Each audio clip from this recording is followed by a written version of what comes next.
اسرائیل نے صومالیہ کی بین الاقوامی تسلیم شدہ سرحدوں پر براہ راست حملہ کیا۔ اسحاق ڈار نائب وزیر اعظم اسحاق ڈار نے کہا کہ اسرائیل نے صومالی لینڈ کو تسلیم اور وزیر خارجہ بھیج کر صومالیہ کی بین الاقوامی تسلیم شدہ سرحدوں پر براہ راست حملہ کیا ہے۔ پاکستان صومالیہ کی خود مختاری کا احترام اور حمایت کرتا ہے۔ اسلامی تعاون تنظیم کی وزرائے خارجہ کونسل کے غیر معمولی اجلاس سے خطاب کرتے ہوئے اسحاق ڈار نے کہا کہ اسرائیل کا صومالی لینڈ کو تسلیم کرنا اور اسرائیلی وزیر خارجہ کے صومالی لینڈ جانے کی غیر قانونی اور غیر حقیقی کارروائی کی شدید مذمت کرتے ہیں۔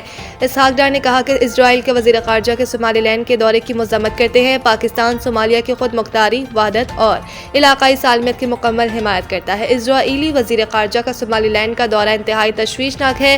یہ سرحدوں پر براہ راست حملہ ہے۔ انہوں نے کہا کہ بین الاقوامی قوانین کے تحت ریاست کی خود مختاری اور علاقائی سالمیت لازمی ہے۔ کوئی بیرونی ادارہ یا ریاست اس حقیقت کو بدلنے کا قانونی یا اخلاقی حق نہیں رکھتی۔ ایسے کسی بھی بیان یا عمل کو قانونی یا سیاسی اثر حاصل نہیں ہوگا۔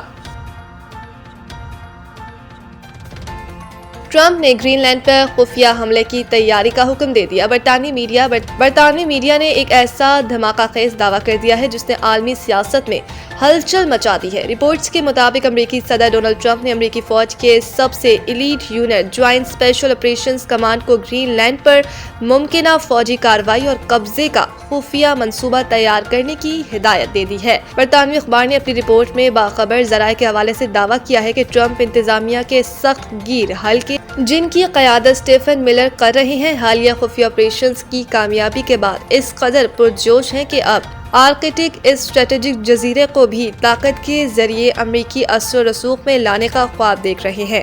تاہم امریکی نظام کے اندر ہی شدید مزاحمت سامنے آ گئی ہے۔ رپورٹ کے مطابق امریکی فوج کے اعلیٰ جنرلز اور جوائنٹ چیف آف سٹاف نے اس منصوبے کو کھلے الفاظ میں غیر قانونی، ناقابل عمل اور تباہ کن قرار دے دیا ہے۔ عسکری قیادت کا موقف ہے کہ نہ تو کانگریس اس کی اجازت دے گی اور نہ ہی نیٹو اس کے نتائج برداشت کر سکے گا۔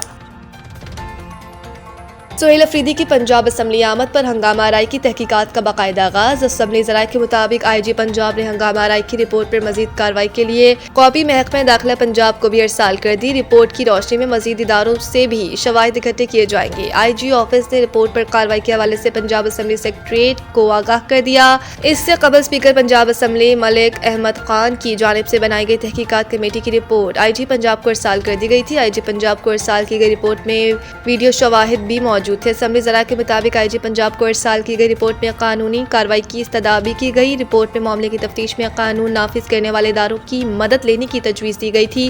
رپورٹ کے مطابق اسمبلی سیکیورٹی نے سب کو تحمل سے شناخت کی گزارش کی جس پر قافلے نے گالم گلوچ اور دھکم پیل کی۔ اپوزیشن کی جانب سے دی گئی لسٹ میں سزا یافتہ حیدر مجید کا نام بھی شامل تھا۔